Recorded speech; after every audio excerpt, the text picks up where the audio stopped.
tarde. Sejam todos bem-vindos a mais um programa aqui da TV Resistência Contemporânea. Hoje nós estamos aqui com a Lorelei Haddad, que já é bastante conhecida de todos aqui, dispenso apresentações. Boa tarde, Lorelei.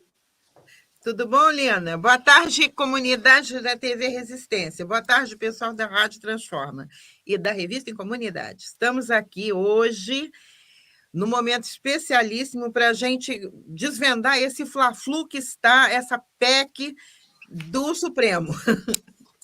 E para conversar com a gente sobre isso, nós estamos também aqui com o jurista Henrique Prior, que é também da Revista em Comunidade e é da Rádio Transforma. Seja muito bem-vindo, Henrique. Obrigado, muito prazer em estar aqui na Rádio Transforma, com esta colaboração entre a Rádio Transforma e a TV Resistência Contemporânea, uma colaboração muito frutífera para nós, muito frutífera para a resistência a favor da democracia, que está tão ameaçada neste mundo. Meu Deus. Como se viu agora, vamos receber agora na Argentina. O jurista Pedro Serrano, que dispensa maiores apresentações. Seja muito bem-vindo à TV Resistência Contemporânea. Boa tarde. Muito obrigado, Lina. Muito obrigado, Henrique. Muito obrigado, Lorelai, pelo convite aí, pela possibilidade. Boa tarde, Pedro Serrano. É um prazer enorme estar aqui consigo e falar deste tema tão importante, este tema do momento, que é a PEC do Rodrigo Pacheco. Muito obrigado.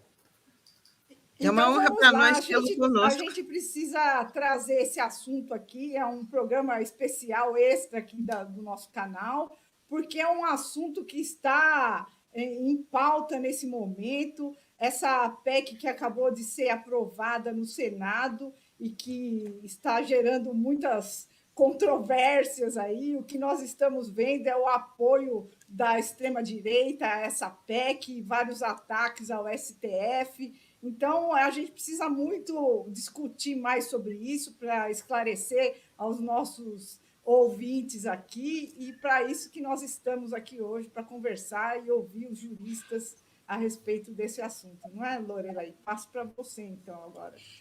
Obrigada. Eu gostaria de saber, doutor Pedro, se trata agora de uma retaliação, se é uma espécie de retaliação esse movimento do Rodrigo Pacheco, justamente atacando o Supremo, que já foi tão vilipendiado no governo ou desgoverno anterior do Inominável. Então, é complexo, eu acho que são movimentos diferentes aí. Tem uma parte dos que apoiaram a PEC que tem um fundamento, eu diria, mais ideológico, e tem uma outra parte que é mais oportunista do momento. Tal. Agora, primeiro tratando da PEC em si, né? Qual que é o problema dela? O problema dela é o texto dela. O texto dela proíbe, salvo o presidente do STF no período de férias dos ministros, no período de recesso, ela proíbe a concessão de medidas monocráticas, em especial em ações de inconstitucionalidade, no controle de constitucionalidade com relação a leis e atos regulamentares do Poder Executivo, lei do Legislativo e atos regulamentares do Poder Executivo. Ou seja, proíbe o que é principal aí, proíbe as cautelares ou liminares que são concedidas por juízes individualmente. O pressuposto dessa PEC é absolutamente correto. Eu tenho há décadas escrito que no Brasil os tribunais brasileiros têm uma tendência a conferir poderes excessivos para os relatores, que adotam uma série de decisões individualmente que deveria ser submetido mesmo ao coletivo, a plenário, etc. O direito moderno é caracterizado por isso, desde as cortes de Westminster, século XIII, há uma tendência na modernidade a se acreditar que as decisões coletivas ou colegiadas, elas tendem a ser menos arbitrárias que as decisões individuais. E, em geral, está correto isso. É absoluto essa afirmação, mas em geral está correto, né? Então, as constituições do pós-guerra, inclusive a brasileira, determinam essa colegialidade, né? E aqui no Brasil não se observa isso, né? Desde a década de 40, tem um orientando meu aluno lá, que fez mestrado comigo, que aliás é juiz federal, um brilhante juiz federal. Ele fez essa pesquisa e observou que desde a década de 40, paulatinamente, foi se fortalecendo muito a figura do relator.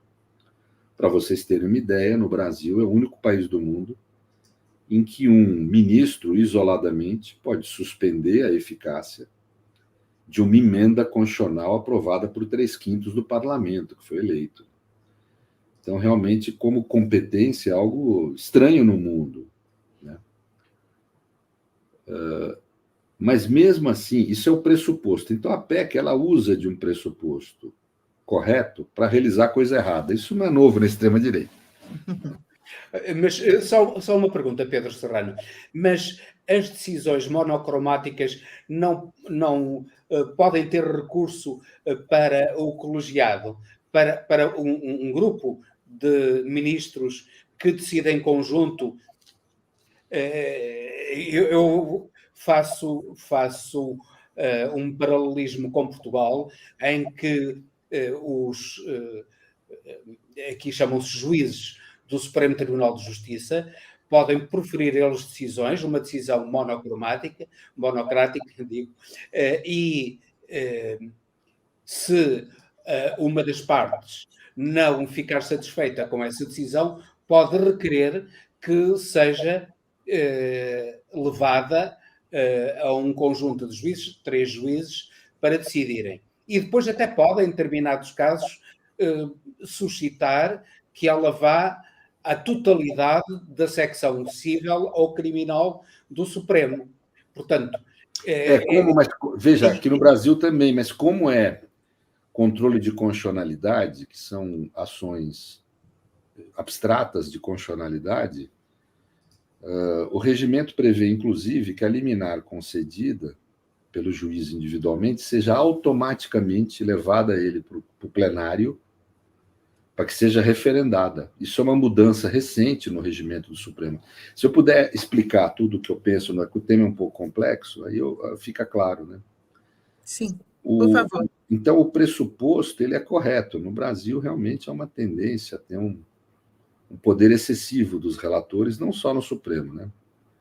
Atento a esse problema, o único tribunal no Brasil que passou a mudar esse poder excessivo do relator foi exatamente o Supremo Tribunal Federal.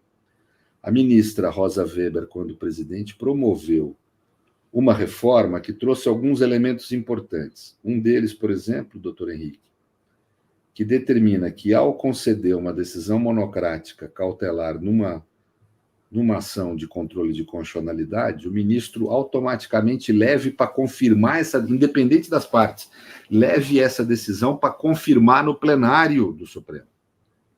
E isso foi previsto agora, na reforma que a ministra Rosa fez. Agora, essa PEC proíbe integralmente qualquer decisão monocrática nessas ações de controle. E aí é um problemão. Por quê? Porque, como eu falei, há um excesso de poder dos relatores no Brasil, mas você não pode querer resolver esse problema impedindo totalmente um ministro de dar uma decisão monocrática aonde haja a possibilidade de perdimento de direitos pela demora em submeter ao plenário, porque o plenário não pode se reunir 24 horas por dia, todo dia, né? Então, por exemplo, na pandemia, foram concedidas decisões monocráticas que salvaram a vida de brasileiros, porque nós tínhamos um governo e uma maioria legislativa contrária às medidas sanitárias. E ali a gente estava perante a seguinte situação: cada dia que você atrasava na adoção de certas medidas sanitárias, mais gente se contaminava, mais gente morria. Então, era uma situação típica. Se não fossem certas decisões monocráticas dadas pelo Supremo em medidas de controle abstrato de constitucionalidade, ações de inconstitucionalidade, ADPFs, etc., nós não teria morrido mais gente. Quer dizer, salvou a vida de pessoas. Até o direito fundamental mais essencial, que é a vida, foi ali protegido. Então, o que seria uma redação correta dessa PEC?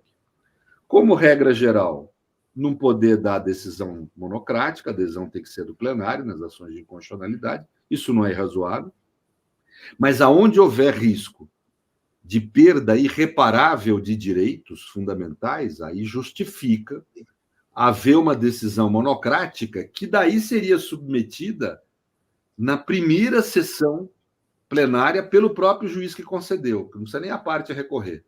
O juiz leva a confirmação dessa decisão. Se a PEC fosse séria juridicamente, teria esta previsão. Só que daí teria um problema. Ela não acrescentaria muito ao que já está no regimento do Supremo. Seria de uma utilidade... Mas, de qualquer forma, estaria ali, seria válida. Tanto que eu defendo que ou se rejeite essa PEC na Câmara, que ela vai passar pela Câmara dos Deputados agora. O sistema brasileiro é bicameral, né? Vai passar pela Câmara dos Deputados. Então, ou que se rejeite a PEC, ou que a Câmara estabeleça uma emenda determinando essa questão de que, em situações onde houver risco de perda de direitos, o relator possa dar uma liminar monocraticamente para evitar a perda do direito, submetendo ao plenário na primeira sessão que o plenário tiver seguinte, né? E essa ressalva ela é fundamental e ela atende um dispositivo da Constituição brasileira que é imutável.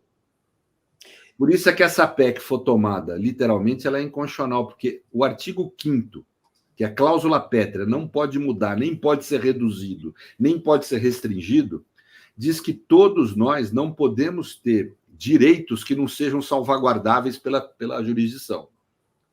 E essa hipótese criaria um tipo de situação em que determinados direitos poderiam se perder por conta de falta de proteção jurisdicional. Porque realmente não dá para funcionar, gente, o plenário do Supremo Tribunal Federal todos os dias, 24 horas. Não existe isso. Isso não existe em nenhum lugar do mundo, né? No Supremo brasileiro tem muitas causas, deve ser o Supremo Tribunal Federal com mais causas no mundo. E nós temos 2 turmas, tem as decisões individuais que cada ministro tem que ter em cada processo, e tem que ter o plenário. Então, é um dia por semana, 2, um dia por semana, que daria para funcionar no máximo, né, o plenário. Então, às vezes, em uma semana, você perde totalmente direitos. O caso da pandemia era claro. A cada dia mais gente era contaminada. Quer dizer, aqueles cidadãos perdiam o direito à saúde e tinham potencialidade de perder o direito à vida pela demora, caso essa PEC estivesse vigendo. Então, realmente, eu queria observar isso, quer dizer, essa PEC, se tida literalmente, ela é inconstitucional, porque ela vulnera um direito absolutamente fundamental das pessoas, que é ter seus direitos protegidos pela jurisdição, os direitos fundamentais, né? Espero que tenha ficado claro, então. Né? Sim, sim. Embora essa proteção de direitos, eu, como jurista, também me interrogo se não será necessário tipificar quais são os direitos que devem ser protegidos pela decisão monocrática. Mas no Brasil isso é relativamente simples, porque nós temos a maioria dos direitos fundamentais elencados exaustivamente, são mais de 50 incisos, no artigo 5º da Constituição. Então, basta a expressão direitos fundamentais para você poder identificar quais são os direitos passíveis dessa proteção. Até porque não há outro modo. São direitos considerados essenciais, auto-aplicáveis, né? E que não podem carecer de proteção eficaz. Isso, a própria Constituição determina isso, que não pode haver proteção, vamos dizer, não pode haver no sistema brechas que levem esses direitos a não terem proteção eficaz do sistema de justiça, da jurisdição. Então, não é muito difícil essa identificação. Agora, no plano jurídico é isso. No plano político, doutor Henrique, eu acho um pouco complicado aqui, sabe? Porque, de um lado, você tem, e o senhor deve observar aí na Europa, você também, Lorena, que a extrema-direita tem por estratégia, parece que universal, independente de pensarem de formas diferentes. A extrema-direita é um conjunto de linhas diferentes de pensamento político, né? Mas elas têm em comum no campo tático esse ataque ao judiciário. Teve isso na Polônia, teve na Turquia, em Israel, antes do conflito, o governo mais à direita adotou também essa postura de atacar o judiciário e tentar esvaziar o sentido dele. Eu acho que isso tem muito a ver com um ataque, obviamente, aos direitos fundamentais e humanos. Porque na estrutura das constituições do pós-guerra, o judiciário é a fonte fundamental da garantia desses direitos. E ele também, como guardião da Constituição, e uma Constituição que é hierarquicamente superior às outras normas, ele acaba sendo um controller do poder político. Ele acaba sendo um controlador do poder político. Ele é um poder antimajoritário e que se põe e que garante os direitos e a Constituição como um poder superior ao poder político no sistema. E essa gente tem ideias autoritárias. O autoritarismo se caracteriza na modernidade exatamente por você ter o poder político acima dos direitos. Isso é algo discutido desde os monarcômanos no século XVI, na França, quer dizer. Que essa é a característica do autoritarismo na modernidade. Mas a extrema-direita, e de certo modo isso tem que ser levado em conta, nós temos que pensar na possibilidade de violação do princípio da separação de poderes. Sem dúvida, mas vamos dizer, a ideologia deles é o ataque ao judiciário. Faz parte da tática deles, da ideologia tática deles.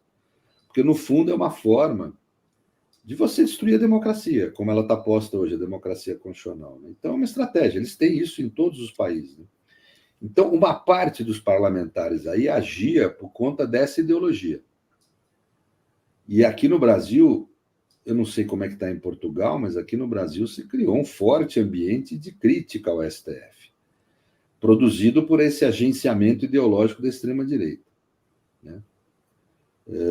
Agora, juntou-se a esse pessoal ideológico, um pessoal que, para mim, com todo o respeito que eu tenho, liderado pelo presidente Pacheco, que aí foi por oportunismo mesmo, doutor Henrique. Sabe, Lorela? Claramente, né? Claramente. E oportunismo por quê? Qual a vantagem? Falam na mídia o seguinte, eu estou transportando o que eu leio como cidadão aqui, eu não sou da política, não estou lá no dia a dia de Brasília, né? Mas o que se fala, já antes desse problema, correntemente, é que o Pacheco tentou ir para o Supremo Tribunal Federal, viu que não conseguiria, então ele passou a ter como pauta a reeleição em Minas, ou reeleição como senador, ou se eleger governador. E nas pesquisas que são feitas em Minas, o eleitorado mais conservador, que é quem vota no Pacheco, tinha uma grande crítica a ele por supostamente ele amenizar em relação ao Supremo Tribunal Federal. Como eu falei aqui, a extrema-direita, na sua base social, fez despertar um ódio do Supremo Tribunal, né? E o Pacheco seria, segundo essas pesquisas, um sujeito que é avaliado pelo conservadorismo mineiro como sendo um cara que mediou com o Supremo Tribunal Federal, que foi leniente em relação a ele e tal. Então, a intenção dele agora seria se postar como um combatente do Supremo para seduzir esse eleitorado de extrema-direita. E muitos ali estão com essa postura, de querer seduzir esse eleitorado, se mostrando combatente do Supremo. Então, há esse elemento forte também, que levou a essa maioria que se formou no Senado, que é oportunista. Não é que esteja preocupado em reformar a Constituição para algum bem comum, é problema da imagem sua junto a um determinado eleitorado. A mídia tem um pouco participação nisso, não tem, doutor Pedro? Porque colou muito aquela história de agora nós estamos sob a ditadura da toga, o Supremo é que está mandando em tudo, enfim. E um pouco a população com essa repetida propaganda contra o Supremo, que começou, na minha modesta observação, quando começou, lembra aquele 7 de setembro ou qualquer outro evento em que passaram com o jato e derrubaram todos os vidros do Supremo, parecia aquilo uma coisa meio proposital. Depois, se não me engano, foi na época do Temer. Depois, repetidamente, o Bolsonaro e os seus asseclas foram falando contra o Supremo, que tinha que acabar com aquilo e tal, que eles não deixavam haver liberdade no Brasil. E muita gente comprou esse discurso, não é? Então, como é que a gente vai sair dessa agora? Como é que o senhor vê saída para uma situação dessa? Porque me parece que esse discurso ganhou muitos corações e mentes. É difícil, porque a gente tem que só complementando, professor, e a gente viu logo em seguida, agora, essa aprovação, o chamamento que a extrema-direita está fazendo para as pessoas irem para as ruas protestar contra o que eles chamam de ditadura do STF, pedindo apoio a essa PEC. Tanto que ontem, aqui em São Paulo, essa manifestação que teve na Paulista, essa era a chamada principal deles lá, né?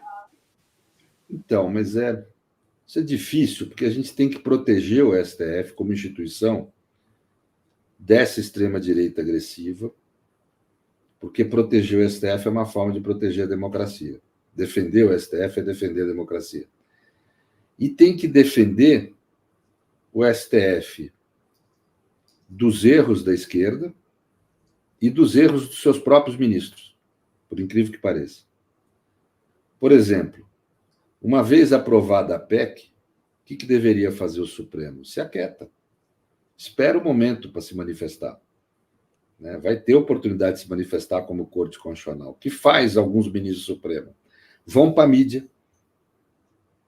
politizar a questão. Vão ao presidente da República, que no Brasil não participa do processo de emenda constitucional, tem nenhum papel, mas vão reclamar ao presidente da República para que ele afaste o líder de governo, que é o Jacques Wagner, que isoladamente votou a favor da PEC. Isso não é papel de ministro do Supremo. Não é papel de ministro do Supremo ficar participando das disputas de poder, ficar querendo decidir como um senador deve votar ou quem o presidente da República deve indicar como líder do governo. Então, às vezes, essa é uma realidade que precisa ser falada também, os próprios ministros do Supremo ajudam, põem água no moinho da extrema-direita. Ajudam a extrema-direita a atacá-los, porque eles acabam tendo, digamos, uma conduta muito politizada, inadequadamente politizada. E vou te dizer, doutor Henrique, Lorelai, Nina, vou dizer para vocês, o Supremo brasileiro, as suas decisões, muitas vezes auxiliaram esse tipo de ataque. Começa pelo fato de o Supremo ter efetivamente agido ou se omitido de forma autoritária nos tempos da Lava Jato. Uhum. Um outro fator, ter usado da televisão, é a única corte no mundo dessa natureza que tem todas as suas sessões televisionadas. Isso transformou os ministros do Supremo em astros de rock. Sim. No Brasil, fala-se no estado de espetáculo, mas isso é justiça espetáculo. Isso. E aí acaba virando tudo espetáculo. Isso contraria, porque o Supremo tem que passar uma imagem para a sociedade de que ele tem garantias, os ministros são, aqui no Brasil, vitalícios, inamovíveis, tem uma série de garantias, que essa estratégia vem desde a Constituição de Weimar na Alemanha, ou seja, uma lógica de você proteger os juízes das instabilidades da política, mas em troco deles não participarem da disputa de poder, não participarem da disputa política. E, portanto, o juiz tem que ter, o ministro do Supremo tem que ter um comportamento compatível com esse valor. Tem que agir de forma mais discreta, não pode participar do debate político, não deve se pronunciar sobre casos que ele vai julgar. Não é papel do Supremo ficar fazendo discursos agora contra a aprovação de uma PEC no Senado que nem foi aprovado pela Câmara. Ou seja, tem que percorrer... Aliás, eu penso que isso seria a intromissão do Poder Judicial no poder político. É evidente, isso pelo menos dá essa impressão. E isso fortalece a extrema-direita no Brasil nas suas críticas. Então, nós temos que proteger o Supremo como poder e como instituição, inclusive dos seus membros, quando eles abusam e vão além do que a Constituição determina. E quando adotam um comportamento incompatível. Aqui na mídia brasileira, Lorelai, doutor Henrique, não sei se os senhores acompanharam, houve notícias de que o presidente do Supremo falou com o presidente da República, 3 ministros foram ter reunião com o presidente da República, que pediram ao presidente da República, entre aspas, a cabeça do Jacques Wagner, que é o líder do governo do Senado, tudo coisa que ministro do Supremo não deve se meter de jeito nenhum. É uma absoluta promiscuidade isso, e dá uma impressão de... E isso fortalece a extrema-direita, porque ela daí faz confundir os erros de alguns dos ministros do Supremo com a existência do poder e da Constituição, que eles acabam querendo destruir na prática. Então, realmente, é preocupante essa crise institucional que a democracia brasileira passa. Eles acabam caindo nessa armadilha, né? É aquilo que o Reinaldo Azevedo... Pirulitos para a direita, né? Que ele mordem a isca. Eles mordem a isca. A extrema-direita aprova no Senado a PEC para gerar isso mesmo. Né? Pois. E aí... Mas há outra questão muito importante na PEC, que é a limitação do tempo de exercício dos juízes. Não só o aumento da idade mínima, como a limitação do tempo de exercício do cargo de ministro do Supremo Tribunal Federal. Pode-nos explicar em que é que consiste esse aumento da idade mínima e o tempo da limitação, a limitação no tempo do mandato do juiz do Supremo Tribunal Federal? A atribuição de mandato aos ministros do Supremo não é algo que esteja nessa PEC aprovada. É uma outra PEC que eles estão ameaçando agora aprovar. Quer dizer, tem aquela história, tem uma brincadeira que se faz no Brasil, né? Uma gíria, né? Se passa um boi, se passa uma boiada quando se abre a porteira, né? Então, essa primeira PEC aprovada foi o primeiro boi, o segundo seria esse. São mais 2 PECs que eles estão cogitando aprovar aqui. Uma que é essa do mandato para ministro do Supremo, com o aumento da idade mínima, e a segunda que seria considerar qualquer porte de maconha, qualquer quantidade, como tráfico. Para contrariar lá uma decisão que está se desenhando no Supremo, em que o Supremo deseja estabelecer um critério de diferenciar o que é o uso do que é o tráfico e o uso não ser crime. Né? Que é algo natural, assim, todo mundo no mundo está... Mas aqui em Portugal, essa medida, porque o consumo durante muitos anos foi considerado crime, acabou-se por despenalizar o consumo e só se considerou crime a detenção de uma droga por um prazo relativamente grande, que ultrapasse o tempo de consumo de uma semana, por exemplo. Aí o detentor, o consumidor, já passou a ser considerado traficante, porque ultrapassa o consumo médio de uma semana, por exemplo. E aquilo que sucedeu em Portugal foi uma diminuição enorme do consumo de estupefacientes. Em vez de a condenação pelo consumo só aumentava o número de consumidores. Quando se despenalizou o consumo, a não ser nesse caso excepcional em que o indivíduo passava a ser considerado não apenas consumidor, mas consumidor traficante também, só neste caso é que o consumo seria penalizado. Mas o consumo em si não é penalizado. E isso levou a que a Organização Mundial de Saúde considerasse Portugal um caso extraordinário de êxito a nível mundial no combate ao consumo de droga e ao tráfico até, mas sobretudo no combate ao consumo. Pois é, mas veja, aqui no Brasil o critério é a quantidade, né? Tá. como em Nova York foi aprovada agora uma determinada quantidade, então os ministros estavam tendendo a decidir por descriminalizar o consumo, não considerar crime, e estabelecer uma quantia certa, que é correto, determinada de porte de uma certa quantidade para diferenciar quem é o traficante e quem é o usuário. O traficante continuaria sendo penalizado pelo direito penal com penas graves. Agora, hoje está incerto na legislação. A legislação não torna claro quem que é o traficante, quem é o usuário. Por essa PEC do Supremo, eu não li ainda, mas pelo que me falaram e pelo que está na mídia, qualquer quantidade que a pessoa portar de maconha é considerada traficante. Vai para penas gravíssimas. Quer dizer, é algo absolutamente... É inconcebível, né? Não tem cabimento uma coisa dessa. Mas, de qualquer forma, são essas duas PECs que estão falando que vão aprovar. Essa PEC do mandato, que eu acho que é a mais intensa, aí, que estão mais falando, aumentar a idade mínima, uma PEC pode, a qualquer tempo. Talvez até seja recomendável, porque eu acho que essa história de ter ministro supremo com 35 anos, eu acho realmente um pouco jovem para... No mundo de hoje, a média de vida é 80 anos, tal, não tem porquê ser um rapaz tão jovem, ministro supremo, tem que ter um pouco de cabelo branco, na minha opinião, para exercer essas funções. Tem que comer um quilinho de sal, né, para poder aguentar.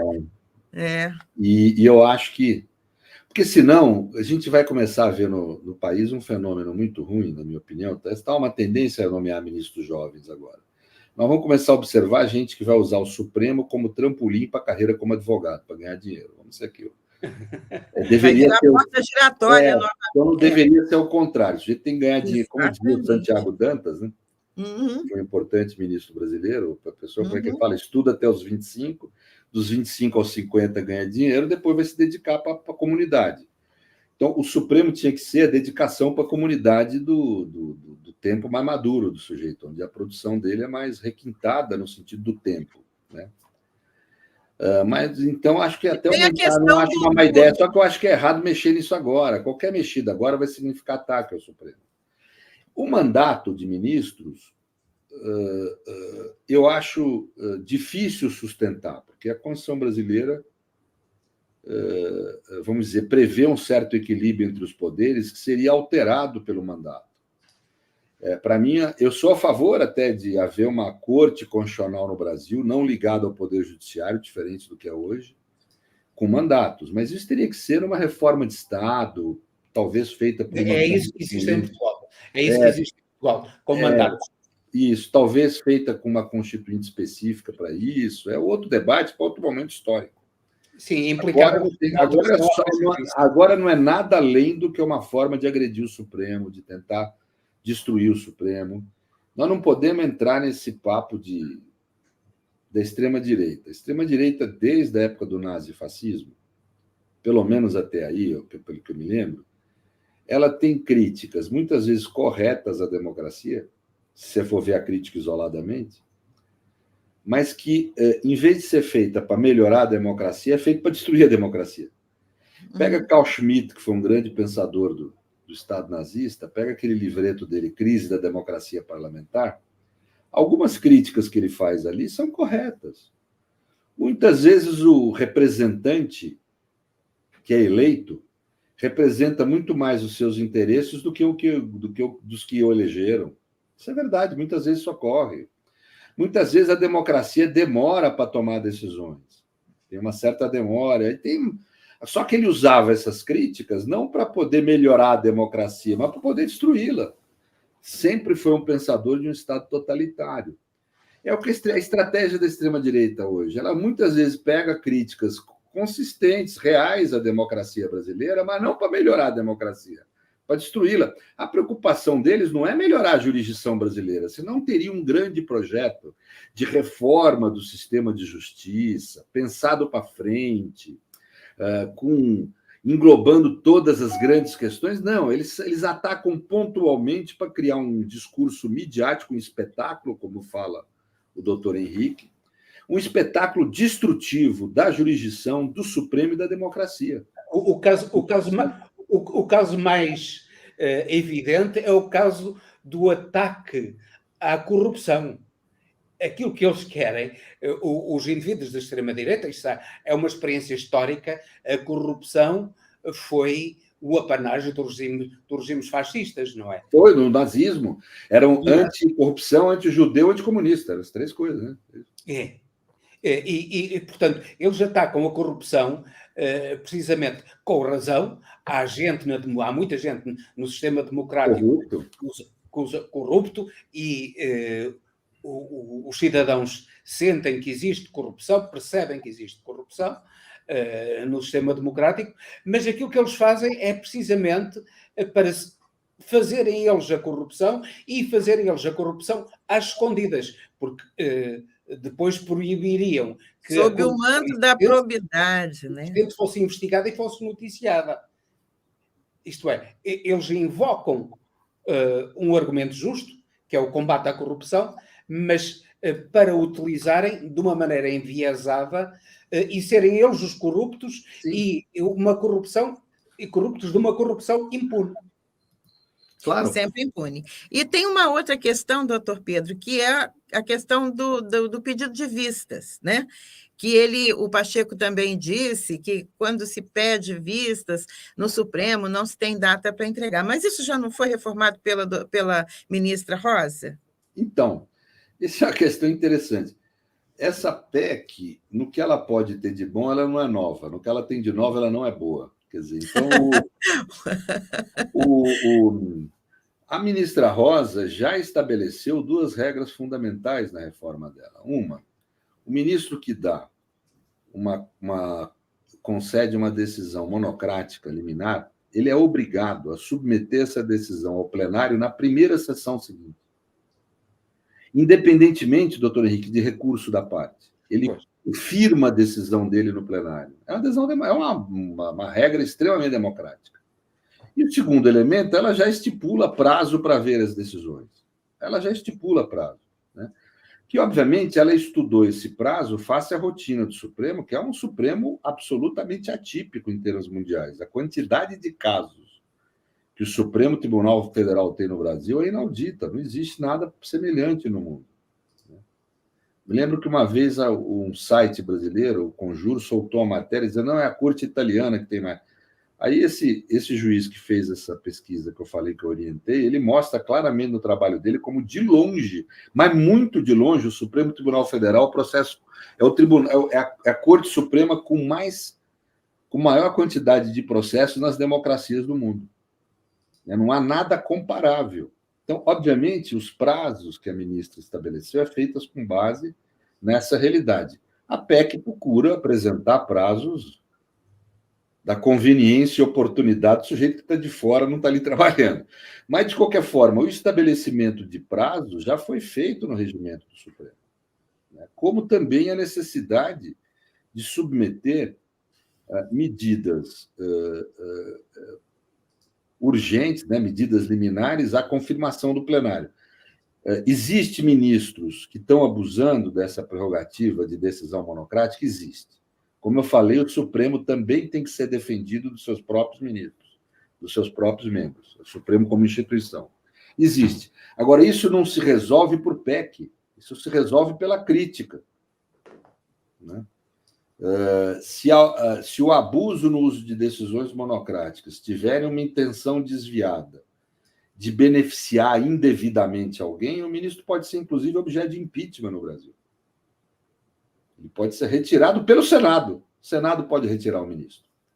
Então, ou seja, essa PEC... Está aí outra evidência, né, do oportunismo. Se ela for feita da forma que ela deve ser feita, ou seja, prevê que o ministro pode conceder decisão monocrática em situação de perda de direitos, se ela fizer isso, ela não vai ter nada de muito novo, né? Então, agora, se ela se manter com esse texto que ela está, ela é absolutamente inconstitucional e negativa para o sistema. Então, acho que pode até aprovar a PEC por causa da questão política, da imagem dos que propuseram a PEC e votaram a favor dela, mas tem que aprovar na Câmara com essa ressalva. E, ao fazer essa ressalva, ela vai ser de muito pouca utilidade, doutor Henrique, porque o Regimento Supremo já prevê essas questões todas. Então, mas tudo bem, acho que deve se aprovar. Mas não lhe parece que esta PEC vinda neste momento no fundo, uma forma de atacar enviesadamente o ministro Alexandre de Moraes? Não só o Alexandre, eu acho que o Supremo, porque as medidas decididas pelo ministro Alexandre foram todas confirmadas pelo plenário. Confirmadas pelo plenário do Supremo. Fica, às vezes, até constrangedor para ele é atacado individualmente, mas, na realidade, as decisões são do Supremo. E os parlamentares e os líderes de extrema-direita estão atentos a isso. Eles querem destruir o Supremo mesmo. Agora, ele virou um símbolo. Eu acho que, se deixar, caça o mandato dele mesmo num futuro governo de extrema-direita. É uma outra possibilidade que estão pensando, né, no impeachment do Alexandre de Moraes. E seria um absurdo. Eles estão pedindo mesmo, né? Eles estão com essa tentativa de pedir para que ele saia do Supremo de fato. E o que parece, então, mesmo é que está sendo um grande oportunismo todo esse cenário aí com essa PEC que está se criando em torno dessa questão aí, para pedir mesmo a cabeça dele. E outra coisa, Lina, uma outra coisa que eu percebo é que a própria esquerda cai nessa coisa muitas vezes. Muita gente da esquerda comprou esse discurso, né? E não percebe o oportunismo, esse momento que eles estão usando justamente para construir pavimentar esse caminho para a destruição do Supremo, né? Começando assim, com esse ar de legalidade, não é? Com essa aparente lisura, com essa preocupação, né? Com a nossa Constituição e tudo que o Supremo estaria ultrapassando, e, no entanto, são eles lobos com pele de cordeiro, não é? Sim, realmente é uma estratégia clássica até da extrema-direita. Dois elementos de estratégia. Falsear as suas verdadeiras propostas e verdadeira visão de mundo. Porque eles sabem que os seus pressupostos são pressupostos não humanísticos, né? E que são difíceis de defender no ambiente social de uma sociedade judaico-cristã na modernidade. Os teóricos que fundamentam a extrema-direita, se a gente for ver, são, a maioria deles, antimodernos, não são só anti-esquerda, são antimodernos mesmo, são contra a modernidade. Pregam a ideia de uma elite natural que deve governar a sociedade, são antidemocráticos intensamente, abertamente antidemocráticos, acham que a democracia é um mal, que os ideais igualitários são terríveis, porque eles são destinados a destruir a liberdade, né? Quando eles falam em favor da liberdade, eles estão, na realidade, dizendo contra a democracia na realidade, a maioria desses autores, no caso latino nosso, portugueses, espanhóis, etc., e franceses também, são autores que pregam a liberdade, mas a liberdade para obedecer às leis de Deus e a existência de um Estado de confissão católica. Ou seja, um Estado não laico. Então, tem que entender direitinho o que eles falam quando eles falam em favor da liberdade. Qual liberdade que é essa? Liberdade para praticar virtude, dizem. Não liberdade para praticar o vício. O que é a virtude? Né? A virtude é seguir a lei natural da primeira causa, do primeiro ato, que falava Aristóteles. Qual o primeiro ato? Deus. Ou seja, um Estado teocrático. É isso que essa gente propõe. Objetivamente, vamos ler De Maistre, vamos ler Bonaldo, Donoso Cortez, todos esses pensadores, né? Agora, obviamente, expor isso de forma muito clara não é possível. Então, eles omitem, não colocam claramente o que pensam, tal. Tanto que eu sugiro uma leitura para os nossos ouvintes aqui, um livro de um jovem alemão, um rapaz, John Guy, ele chama Tambores à Distância, o nome do livro. Ele realiza uma excelente descrição da extrema-direita hoje, das várias correntes de extrema-direita, mas ele, para poder chegar a essa compreensão do que é a extrema-direita hoje, ele verificou essa mentira, essa ocultação que é prática da extrema-direita.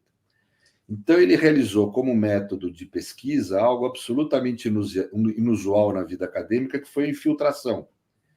Ele se infiltrou na Ku Klux Klan americana, na extrema-direita europeia, estava vindo para o Brasil para se infiltrar no bolsonarismo quando surgiu a pandemia. Mas esse sujeito exatamente ele usou esse método porque ele, na pesquisa acadêmica, científica dele, observou que a extrema-direita tem isso, ela não coloca com clareza o que ela pensa. E a segunda estratégia é ela, que muitas vezes a gente até de esquerda cai nesse tipo de conversa, ela se utiliza, ela busca argumentos não por crença, não por compatibilidade com a visão de mundo dela. Isso já havia desde o tempo do fascismo e do nazismo. Ela busca o argumento com uma finalidade destrutiva. Qualquer argumento. Né? O grande comunicador do nazismo, o ministro, agora me fugiu o nome. Goebbels. Falava claramente isso. Quer dizer, nós usamos da democracia e dos direitos até o dia que a gente chegar ao poder, para depois vamos destruí-los. Ou seja, eles não se interessam muito em ter uma argumentação pública coerente com os outros argumentos deles, com os valores, tanto que você vê que eles mudam. Uma hora eles estão... Não, vamos... direitos humanos é esquerda, depois briga pelos direitos humanos, né? No primeiro momento eles falaram aqui no Brasil, vamos falar que Bolsonaro é que conseguiu a libertação do pessoal da Palestina. Do pessoal da faixa de Gaza. Lá os brasileiros que estavam na faixa de Gaza. Logo depois mudaram o discurso. Não, o Lula é culpado se vier terrorista junto com esses brasileiros que estão saindo. Ele é que libertou. Ou seja, há uma mudança absoluta. E coerência zero, né? Coerência zero. A preocupação não é a sinceridade da argumentação, que é algo essencial para a racionalidade. Eles não têm compromisso com isso. Eles ocultam a forma de visão de mundo deles e, na argumentação do cotidiano, também ocultam o seu verdadeiro ponto de vista. Aliás, nem necessariamente eles têm. A finalidade não é argumentar de forma coerente com um sistema de crenças. Eles ocultam o seu sistema de crenças e usam o argumento com função meramente destrutiva. Não tem nenhuma função de defesa do que eles acreditam. O argumento, a palavra é uma arma de guerra, não é a construção do saber ou, vamos dizer, uma perspectiva de melhora da vida social. É uma arma de guerra. Então, o argumento é usado como destruição. Milei na Argentina está fazendo isso direto, gente. Né? Não há primeiro, não há exposição. Não é que eles não tenham. É um erro achar que não tem também. Mas não é que eles não expõem claramente seu sistema de crenças. Né? Eles têm um sistema de crenças, mas não expõem. E não há nenhuma preocupação em que o argumento conjuntural, o argumento feito face a um fato político de hoje, tenha qualquer coerência com esse sistema de crença. E mais, o argumento de hoje não precisa ter coerência com o argumento de ontem. A função não é construir nada, a função não é fazer as pessoas acreditarem no sistema de crença dele. Eles não acreditam na democracia, eles acham dispensável que o povo pense que nem eles. Eles querem ter uma situação de poder onde eles possam ser elite natural, dominar o Estado, dominar a vida social e vão impor o que eles acreditam. É essa que é a lógica, uma lógica autoritária. Leiam Schmitt, leiam De Maistre, leiam Bonaldo, leiam Donoso Cortez. Está escrito isso é teoria produzida por pensadores antimodernos que estão aí. Aliás, só a modernidade para ter pensadores antimodernos, né? Vai na idade feudal querer ter um pensador antifeudal, ver o que acontecia. Então, é bem típico da modernidade existir pensamento antimoderno. Mas a gente tem que estar atento a essa mecânica de funcionamento, que não é o que nós estamos habituados. Você pega um conservador, essa gente não é conservadora, é um erro usar a palavra. Essa gente é reacionária. Você pega um conservador, ele postula proposições compatíveis com o seu sistema de crenças. O tempo é o senhor da política, o tempo é que testa as instituições, é melhor eu defender o que está testado pelo tempo do que querer inovar pelo pensamento. O conservador é isso, e ele defende isso. O liberal também, o marxista também, o marxista não, você quer saber se um cara é comunista? Pergunta para ele. Vai ter orgulho em falar. É diferente do fascista. O fascista nega. Né? Então, esse tipo de lógica que pertence a quase todo o universo político, que é produzir argumentos compatíveis com o seu sistema de crenças, isso não existe para a extrema-direita. A lógica do argumento de extrema-direita é uma lógica destrutiva. É um fuzil na mão dela. É A palavra é errática, um né? fuzil. Completamente. Então, nós temos que entender Daí a isso. nossa dificuldade em lidar com essa gente, não é? Em argumentar com essa gente, lidar com eles nessa comunicação enviesada deles aí o tempo todo. Eu acho que não há nem como, não é? Porque como é que você argumenta com quem não tem argumento? Não é? Com quem muda ao bel prazer da sua necessidade, dos seus propósitos, né? Não há como a gente conversar, não há o que falar, não há como convencer. Isso parece uma espécie de vírus, eu não sei, tomou conta e pronto, se espalhou e está corroendo o nosso tecido social. A gente está correndo um sério risco nesse momento, e, inclusive, as pessoas de esquerda muitas vezes caem nessas esparrelas da direita, da extrema-direita, desses reacionários. E não é só no Brasil. A gente vê isso pelo mundo, vê isso em Portugal, vê isso aqui pela Europa toda, não é? E isso é extremamente perigoso. Se a gente não se atentar, a gente cai, não é? Gente, eu preciso encaminhar o Para o programa fim, para a gente ir exatamente. finalizando, porque nós já estamos nos Já últimos depois, minutos aqui. Eu queria só fazer uma observação aqui, que o pessoal está alertando a gente que, enquanto nós estamos aqui nessa conversa, foi oficializada a indicação do Flávio Dino para o STF. foi. Vocês querem fazer mais boa alguma indicação. pergunta para finalizar, então? Pra gente É uma Pois boa é, indicação, mas se calhar eu fico preocupada. pessoas e alguém que está aqui a conversar connosco poderia ir para lá e o Flávio Dino continuaria como um ótimo ministro. Eu vou propor também, porque eu também advogo pelo Pedro Serrano, mas aí ele nunca mais conversa com a gente, que vai ficar muito chique. Ele não vai mais ter. Chique já é. Aqui, vários pedidos aqui no chat para a sua indicação aí para o lugar do Flávio Dino. Não, eu estou vendo isso também. Eu saí fora desse assunto aí. Não dá certo para mim isso aí, não. Não é da minha vida. Tá bom. Mas me preocupa também, não será um ataque... tem que ser alguém muito firme, porque quem está à frente desse ministério está sendo atacado diuturnamente, não é?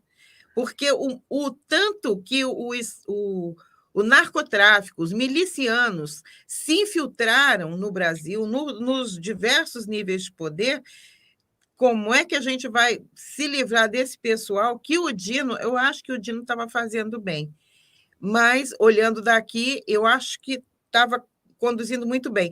Acho também imprescindível uma pessoa do naipe do Dino no Supremo, mas me preocupa muito o Ministério da Justiça. Como é que o senhor vê isso, professor Pedro? Olha, eu sou a favor de aproveitar que o ministro Dino vai ao Supremo, porque há um debate que vem desde a época da campanha, inclusive a campanha do Lula assumiu isso, de dividir o Ministério da Justiça e Ministério da Segurança de um lado e o Ministério da Justiça de outro.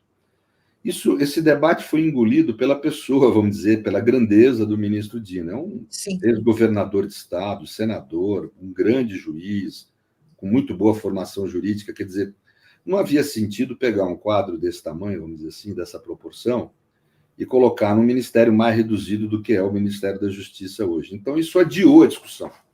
Então, agora que ele saiu, eu acho o momento para a gente voltar a debater uma separação entre Ministério da Justiça e Ministério da Segurança, porque a segurança pública no Brasil é um problema concreto, né? Muito grave. Muito grave, e que demanda, para ter uma solução real, e não a solução fantasiosa que a extrema-direita propõe, mas para ter uma solução verdadeira, ela precisa ser uma política transversal de Estado. Ou seja, ela precisa envolver várias questões, não só o combate ao crime, não só a punição, precisa ir muito além disso, né? E para poder efetivar isso de uma forma eficaz, você precisa ter uma unidade ligada diretamente ao presidente da República tratando do assunto. Também com uma outra função política, que é mandar para a sociedade a mensagem que isso é prioridade para nós. A ideia de que os progressistas não dão bola para a segurança pública fez crescer a extrema-direita no Brasil. Sim. Pois é. Então, eu acho que era o momento oportuno para dividir o ministério, se criar uma pasta de segurança pública. O presidente tem muita gente especializada em segurança pública, progressista, que poderia ocupar o lugar, inclusive o atual secretário de executivo do Ministério, Capelli, né, que é um sujeito muito bom, eficiente e tal, mas que não é jurista, então acho que para o Ministério da Justiça tem que ser um jurista pela tradição. Então, separaria, ele ficaria como ministro da Justiça e outra pessoa para o Ministério da Justiça. Temos aí o Messias. Quer dizer, ele ficaria com a segurança pública. Sim, e eu acho que tem, por exemplo, o doutor Messias, tem o Marco Aurélio Carvalho, você tem gente aí ligada aos progressistas que poderiam, e ligados ao PT, inclusive, que poderiam ocupar o Ministério da Justiça. O Capelli é ligado ao PSB. Então, seria equânime. Eu acho que seria uma grande... E o que é mais importante para mim é a divisão mesmo, é criar uma unidade de segurança e uma política pública de segurança mais consistente para os progressistas, para o centro-esquerda brasileiro. Né? É importante a gente ter essa política. O Ministério propiciaria dar mais visibilidade a uma política de segurança pública. É que a segurança, e frequentemente a esquerda não se lembra disso, a segurança é a forma de proteger direitos essenciais, direito à vida, direito à liberdade, nomeadamente. Claro. Não, e veja, tem uma situação interessante no Brasil, doutor Henrique. Um dos homens que é muito habilitado a ser ministro da Segurança é o Mariano, que ele é secretário de Segurança em Diadema. Diadema teve uma queda brutal do número de homicídios desde que a esquerda começou a ser governo lá, que os progressistas começaram a ser governo. Uma queda brutal, de sair de 100 e poucas pessoas mortas por não sei quantos mil habitantes para 4. Então, foi uma queda assim que não foi pouco, não, foi acentuada mesmo. Então, tem gente habilitada no campo progressista a trabalhar com essa questão de segurança, temos bastante gente, né?